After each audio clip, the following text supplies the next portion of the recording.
ഈ അടുത്തൊരു പയ്യൻ 10,000 പുഷപ്പ് ചെയ്തു വെറും 16 മണിക്കൂർ കൊണ്ട്. നമ്മളെ കൂട്ടത്തിൽ ഇപ്പോഴും ഉണ്ട് ഒരു പുഷപ്പ് പോലും മര്യാദയ്ക്ക് ചെയ്യാൻ പറ്റാത്തവർ. നാണക്കേടില്ലേ? പക്ഷെ നിങ്ങൾ നാണം കെടുത്താൽ ഞാൻ വിടുമോ? അപ്പം ഞാൻ തന്നെ പഠിപ്പിച്ചു തരാം എങ്ങനെ ഈസി ആയിട്ട് പുഷപ്പ് പഠിക്കാം. പുഷപ്പ് പഠിക്കുന്നതിന് മുമ്പായിട്ട് ആദ്യം നമ്മൾ ശ്രദ്ധിക്കേണ്ടത് പുഷ് അപ്പ് ചെയ്യുന്നത് തന്നെയാണ് ബുദ്ധിമുട്ട്. താഴേക്ക് വരാൻ വളരെ എളുപ്പമാണ്. അപ്പോൾ ആദ്യം താഴേക്ക് കൺട്രോൾ ചെയ്ത് പഠിക്കാനാണ് നമ്മൾ നോക്കേണ്ടത്. നമുക്ക് സ്റ്റാർട്ടിങ്ങിൽ എന്തെങ്കിലും വോളിലോ അല്ലെങ്കിൽ ഇൻക്ലൈൻ പോലുള്ള സ്ഥലങ്ങളിലോ നമുക്ക് സ്റ്റാർട്ട് ചെയ്യാം. ഇതുപോലെ താഴോട്ട് വരുമ്പോൾ കൺട്രോൾ ചെയ്യാൻ നോക്കുക. പുഷ് അപ്പിന് പകരം നിങ്ങൾ ജസ്റ്റ് ഹിപ്പ് മുന്നോട്ട് ബെൻഡ് ചെയ്യാൻ നോക്കുക.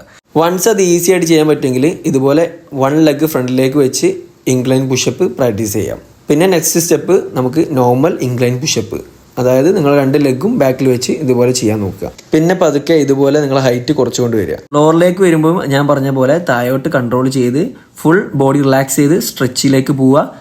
സെക്കൻഡ് സ്റ്റെപ്പ് താഴോട്ട് പോവുക, പക്ഷേ നിങ്ങൾ ബോഡി റെസ്റ്റ് ചെയ്യാതെ സ്ട്രെച്ചിലേക്ക് പോവുക. തേർഡ് സ്റ്റെപ്പ് 2 മുട്ടുകാലും നിങ്ങൾക്ക് ഫ്ലോറിൽ സപ്പോർട്ട് ചെയ്ത് പുഷ് അപ്പ് ചെയ്യാവുന്നതാണ്. 4th സ്റ്റെപ്പ് 1 ലെഗ് മാത്രമാക്കി മാറ്റുക, അപ്പ് ചെയ്യുക. ഇങ്ങനെ ഈ സ്റ്റെപ്സ് നിങ്ങൾ ഫോളോ ചെയ്യാൻ പറ്റുമെങ്കിൽ നിങ്ങൾക്ക് ഈസി ആയിട്ട് പുഷപ്പ് ചെയ്യാൻ പറ്റും. അപ്പോൾ ഇപ്പോൾ തന്നെ ഈ വീഡിയോ സേവ് ചെയ്ത് വെച്ചോ, ഇനി നിങ്ങൾ നാളെ കിടേണ്ടി വരില്ല. Because I am here for U.